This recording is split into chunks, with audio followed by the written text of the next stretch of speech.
Everyone, good evening. তোমরা সকলে কেমন আছো? আশা করছি ভালো আছো। তো আমরাও ভালো আছি। Welcome back to our channel Dipali Fauji wife. আজকে একটা নিউ ব্লগ নিয়ে এসেছি। আশা করছি আজকের ব্লগটা তোমাদের অনেক ভালো লাগবে। ভালো লাগলে অবশ্যই লাইক, কমেন্ট, শেয়ার আর সাবস্ক্রাইব করে আমার পাশে থেকো। তো প্রথম থেকে লাস্ট পর্যন্ত ভিডিওটা দেখতে থাকো। আজকে আমি তোমাদের সঙ্গে শেয়ার করব গর্ভাবস্থায় বা প্রেগনেন্সি চলাকালীন আমাদের বারবার যে প্রস্রাব আসে সেটা কিসের লক্ষণ, বা ইউরিন আসা বারবার সেটা কিসের লক্ষণ, ছেলে নাকি মেয়ে সেটা বলবো। তো বারবার প্রস্রাব আসার কারণগুলো কি কি সেটা জানবো, তার সাথে করণীয় কি কি আছে সেটাও জানবো। প্রথম থেকে ভিডিওটা লাস্ট পর্যন্ত দেখতে থাকো। ভালো লাগলে অবশ্যই লাইক, কমেন্ট, শেয়ার আর সাবস্ক্রাইব করতে কেউ ভুলো না। আগের মতো কেউ সাপোর্ট করছো না তোমরা, জানি না কেন সাপোর্ট করছো না। অ্যাকচুয়ালি যারা বেশি ভালো ইনফরমেশান দেয়, ঠিকঠাক দেয়, তাদের ভিডিও আজকাল মানুষ কম দেখে। আর প্রেগনেন্সি রিলেটেড ভিডিও আজ পর্যন্ত যা দিয়েছি সমস্ত ঠিকঠাক ইনফরমেশান, কোনো ভুলভাল বকে ভিডিও বেশি লেন্থ বাড়ায়নি, ভুলভাল ইনফরমেশান দিইনি, যাতে কোনো যুক্তি নেই, কোনো কিছু নেই, সেই সব কোনো টিপস আমি দিই না। তারপরেও আমার ভিউজ নেই, জানি না কেন। তো চলো, অবশ্যই একদিন ভিউজ বাড়বে, আমি আমার কাজ করতে থাকি। তো চলো প্রথম থেকে দেখতে থাকো ভিডিওটা। তো আমাদের প্রেগনেন্সি আসার সাথে সাথে কিন্তু আমাদের শরীরে হরমোনের চেঞ্জ শুরু হয়ে যায় প্রচুর পরিমাণে। এর সাথে সাথে এইচসিজি হরমোন, ইস্ট্রোজেন হরমোন, এটা কিন্তু খুব বেশি পরিমাণে, প্রচুর পরিমাণে কিন্তু বৃদ্ধি পেয়ে যায়। আর এটা হচ্ছে কিডনিতে গিয়ে রক্তের পরিমাণ কিন্তু বা রক্ত প্রবাহটাকে বাড়িয়ে দেয়, যার ফলে প্রচুর পরিমাণে ইউরিন তৈরি হয় বা প্রস্রাব তৈরি হতে শুরু হয়ে যায়। ঠিক আছে, আর এই দুটোই কারণ, এইচসিজি হরমোন আর ইস্ট্রোজেন হরমোনের পরিবর্তনের ফলেই কিন্তু অ্যাকচুয়ালি যে প্রস্রাবের পরিমাণটা বেড়ে যায়।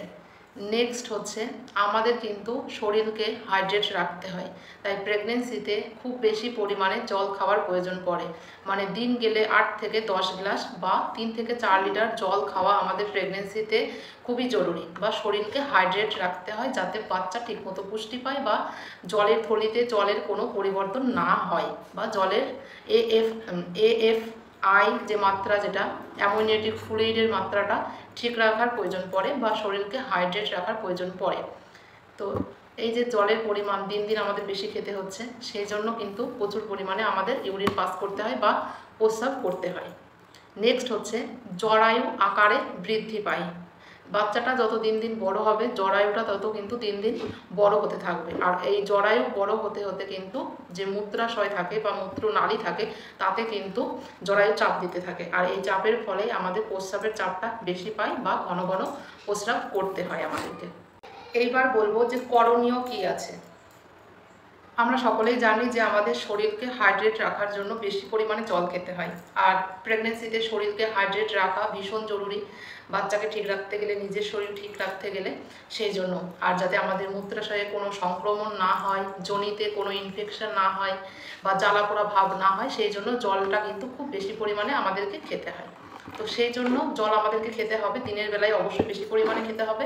সন্ধ্যার পর থেকে বা রাত্রিবেলা 8টার পর থেকে জলের পরিমাণ বা জল খাওয়ার যে পরিমাণ সেটা কম করতে হবে একদম, যাতে রাতের বেলায় তোমার প্রস্রাবের চাপটা বেশি পরিমাণে না আসে আর নিজের ঘুমটা ভেঙে না যায়। আশা করছি বুঝতে পেরেছো। দিনের বেলায় যতটা পারো জল খাও, রাতের বেলায় জল খাওয়ার পরিমাণটা একদম কমিয়ে দাও।